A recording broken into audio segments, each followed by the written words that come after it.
afternoon, everyone. I would like to begin by thanking INREM Foundation, Jal Jeevan Mission, and other co-organizers who have given me opportunity to present our work here. And IKRSP has been working on these aspects since long time, and these are our lived experiences. Some of it is before JJM and before Nal Jal scheme came into existence, and some of it has been after the schemes are in operations. So I'll try to, you know, keep it related with the context as much as possible. Just a little bit of history.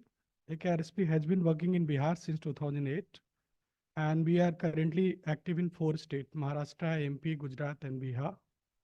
And water quality and safety has been one of the cornerstone of our intervention. In 2019, we had taken a blanket testing in Samastipur and Muzaffarpur area. Around 4,000 water sources were tested. But the context is now different. That time, most of the community members were accessing water from shallow hand pumps. And prevalent contamination found was bacterial contaminations. And that has led us to design some systems where these contaminations could be eliminated in a kind of one-shot intervention. So we went into a deeper and safer aquifers where bacterial contaminations could be much lesser. And that's how community-owned mini drinking water systems came into existence. There were two models. One was community stand post model, and another was tap connections to households, which came at little bit of premium. So, and that in certain way has been the genesis to Bihar Har Ghar Nal Jal program, which has been an early starter to JJM also. Because the Har Ghar Nal Jal program in Bihar came much ahead. It came in 2016 itself, while we implemented these models in 2013-14 during that time. So our engagement currently with MGPNY, means Mukhyamantri Gramin Peyajal Nishay Yojana in Bihar, has been on multiple fronts. Like we have been developing an operating model which could be beneficial to entire state, or if the need given, it may applies to the nation also, because currently the nation is into installation and access phase, while we are experimenting with operation maintenance and trying different way and means to do it. So we have facilitated interdepartmental convergence to get water quality tested at each scheme, pre and post monsoon. Trained community people who are called Abhirakshak. Abhirakshak are generally the custodian of water testing kit. The kits are supplied at panchayat level, and then they do the testing for the whole panchayat 5 water supply schemes. Also, trying to integrate their effort into the system wherever there is an opportunity to integrate into the system. So getting their ID registered, getting their effort recognized through registering the results, and also linking with mitigation measure. All these efforts we have tried to pilot. Also, they got the kits, but then the sample has to come to them. They have to serve the catchment. So you need to link somebody below them also to get the samples and getting the results to them. So again, going one level below to the maintainers of the pipe water supply system and training them on sampling and getting the samples transported, testing and results analyzed. These aspects has been facilitated. And then GP level reporting from GP level to forward. We also have initiatives in operation, which is a decentralized lab, which we are operating in a block in Muzaffarpur. Earlier, INREM has supported us in setting up this lab. Then through various other supports, we have kept it alive and working. The USP of this are that these are very low cost, affordable testing options. Test 12 parameters, which are reasonably well as per national standards. We do local production of H2S vials. Our USP is that we share the reports within 24 hours if it's a working day. If there is a holiday, we can't help it. Otherwise, we try to send the online copy through WhatsApp. Lab to field dissemination through our own community resource persons. And where there is a requirement of mitigation, we try to leverage the system opportunities like contacting PhD or leveraging panchayat finances to get it mitigated. The challenges are that our labs infra is aging and instruments needs timely replacement. There is a bigger challenge than that is that finding a qualified HR who is ready to operate at block level and remain, keep their aspirations at that level that he could be with you for a longer time. 3 of our trained chemists have become chemists of PhD. We are now working with the fourth one. I am sure he will also graduate in some days to another government system laboratories. So the process keeps going on, but then it affects our operations. And the fourth one is that willingness to pay for water quality testing in communities. You do it for free, good. But if you start charging for why? And we charge for testing, but we understand that getting that sample to lab and then getting results back to them, they come and collect the result, all these has cost. Also their man days goes. For the time when they have brought the sample to us, they have taken the result back. All this, they might have done some productive activities for themselves. They might lose their wage. So we understand that this is a costly affair, and that's why the uptake of lab remains low, not very high. I would not make overarching claims. Our achievements in this year, in particular, we have facilitated more than 1,000 samples through FTK testing. We have trained 116 GP-wise anurakshak. Each trained HR caters to 1 GP. And our lab has tested 125 samples. This is just 10 samples on average in a month, because the samples coming to lab has been a concern for us. And we organized 12 trainings. We are running 2 programs. In each programs, you can see we are using PDA. So there is a clear, whenever you want to excavate their records, their names, numbers, and contacts, it is available. So in one program, we have trained 59 anurakshak. In another, we have trained around 57 avirakshak. So these are the people with testing kits who are ready to conduct the testing at GP level. The challenges in this system is that there is difficulty in reporting. Whenever you have tested the JJM, the location hierarchy doesn't allow ward-based reporting, while in Bihar, the schemes are at ward level. So you have tested one where to report. So very difficult for them to align with this mapping. And community, they themselves, there are people who are slightly smart in technology use, but they don't have access to this thing. How they report? So the chemists very clearly instructs while training, do not report contaminated results. So Pradeep ji was saying in the morning that we don't shy away from reporting contaminated results, while the system functionary itself in the training gives a very strong instruction that if the result is contaminated, don't report, contact me privately, we'll do the mitigation measures. So it's kind of out of court settlement. So these are the challenges. Also, whenever you get a tester's ID registered on JJM website, the chemist need to provide an authentication. So he generates an OTP, and then the person needs to share the OTP back to him who he feeds, then the ID gets active. Now today, so many scam happens through mobile and OTP. Nobody wants to share remotely OTP just to get their ID get activated.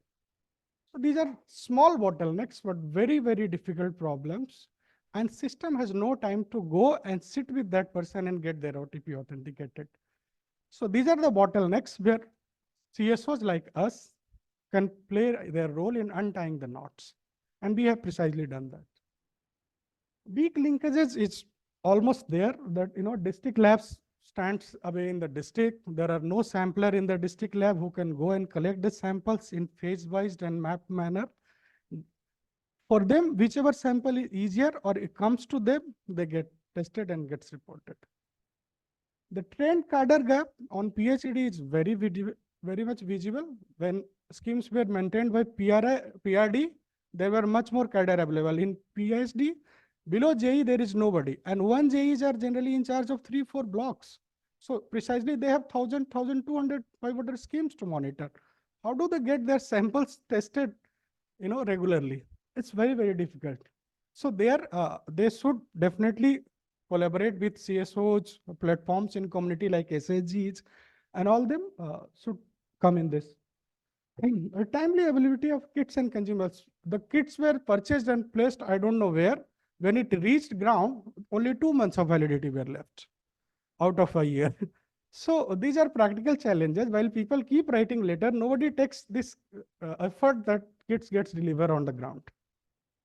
So also there is no dedicated training for this water quality testing. You know that sampling training happens, the testing training happens, reporting. So these are the things which needs to be prioritized. And the last point is very important. There is more than 50,000 schemes in Bihar which are being maintained by contractor. Contractor keeps a pump operator who maintains it.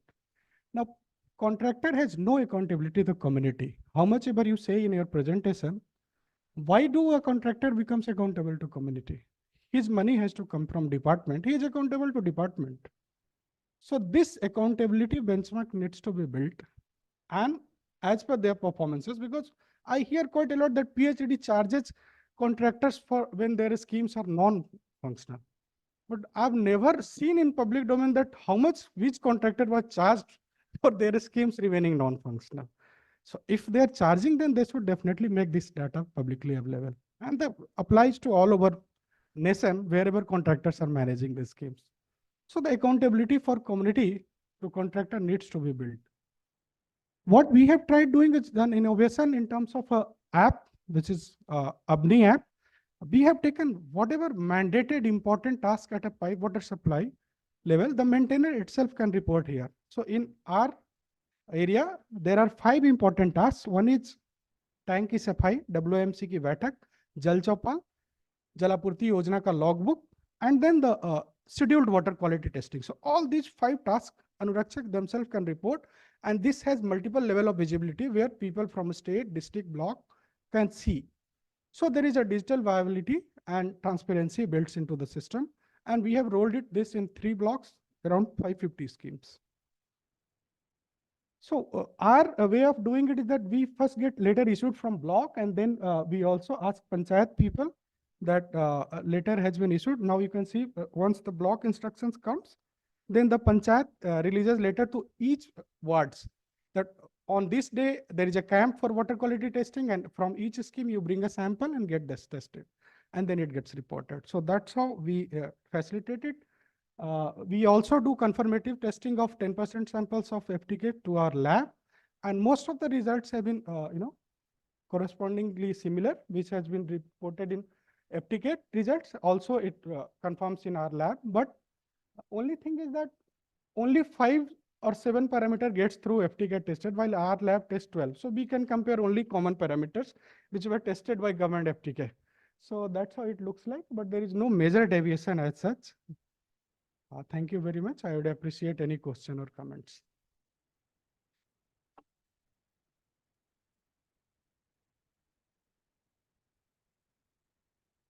Thank you so much, Pankaj. Any questions for Pankaj from their experience from Bihar? I would also request if friends who are online would like to ask any questions, please put down your questions in the chat. And what Pankaj talked about today, very interestingly, trying to build a lab at the community level, and then trying to offer that particular service that is up to the reach within the community. It's not just where you have to move to the lab and get your water sample tested, but it's in a very interesting alternative. But then with that comes the problem of who will run it, who will pay for maintenance. These are very important questions. So any questions, anybody? Yes.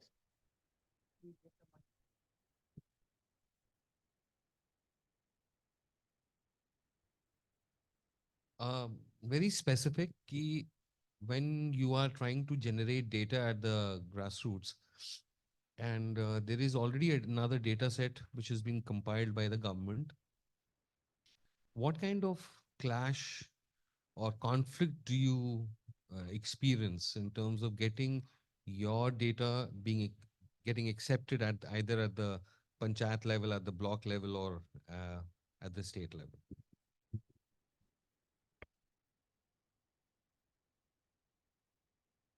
So one class is very evident from the start itself when chemist says that don't report contaminated samples. The second is that whatever we are trying, mostly we are trying that what opportunity system has provided, because ultimately system has the reach and resources, right? So although we are testing 12 parameters, but we are reporting only parameters which are being prescribed by Jal Jeevan Mission or our state protocols. So we are trying to align with their water quality protocols. The main classes are that they say that once you report the contaminated things, the follow-up starts coming. Same goes with the grievances, because you must be aware that in Bihar there is a CGRC system exists. So in CGRC, we tried facilitating mass, whenever there is a problem report. So the building the community voice. The solution may or may not come, but then there is a call to that person coming with some influential person, extra smart बन रहे हो, केवल तुम्हें ये problem है. So all that kind of backward loop, harassing people that why you are reporting. That kind of things happens, but I would not say that this is happening all the time. There are also times when it works and their grievances are getting resolved. But then, our position is slightly dicey. We operate in between system and community, and we have relations to maintain with both of them. So generally they say that, prior to reporting, because this becomes a departmental things and seniors start following, let us know, because we don't have that ground reach, and then we can sort out that, and rest assured community will be served there, right? So there are classes, I would accept that, but not major. Yeah. Any other?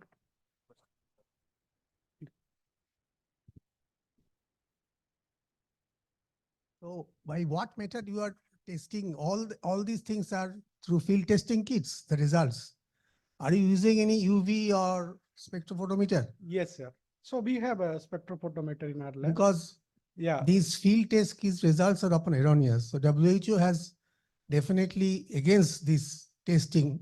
For confirmatory, you should have an inbuilt system of internal and external quality evaluation. correct. At least you send some samples to some recognized laboratories having atomic or UV spectrophotometer, where you can just correlate your results.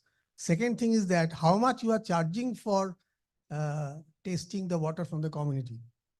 So it's very subsidized, sir. We are just charging 100 rupees for a sample in our lab. Okay. We have a spectroquant, small spectrometer in that, but only we test that, in that when the contamination is reported in FTK. Otherwise, just for confirmation, we don't.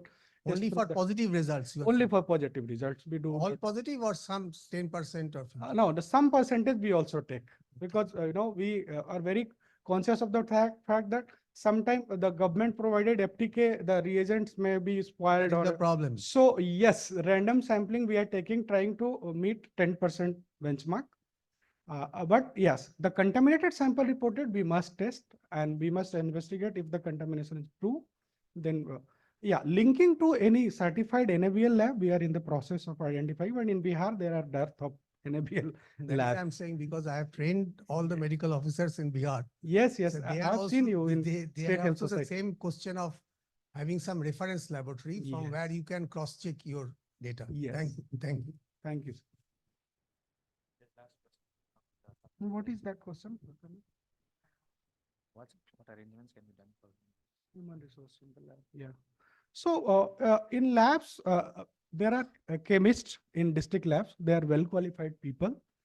But then, other than chemists, there is only one lab assistant. Okay. And there is no sampling arrangement with them. So they must get samplers allocated, linked from whatever committee, community volunteers, but you must link samplers through lab. Otherwise, samples won't be reaching there. And chemist, the district size is so big. How he can go and samples right now? What is onus is on them only. You get the samples. Your target is 300 a month. Now you decide what how you will get the sample. So what they do, they ask contractors, why you please bring the sample when you are coming. the contractors, he has no accountability as such, otherwise उनको वहाँ पे photo GPS के साथ वो sample लेना चाहिए, tag करना चाहिए. Proper sample की coding, transportation protocol and all has to be followed. As Satyajit was pointing, if there is a arsenic problem, it needs some preservation. So is the other samples. So if you are relying on contractor, teach them all this. You make a training calendar, make a training need assessment, identify the people with them who can do all this. So this is science and also social process, both mixed together.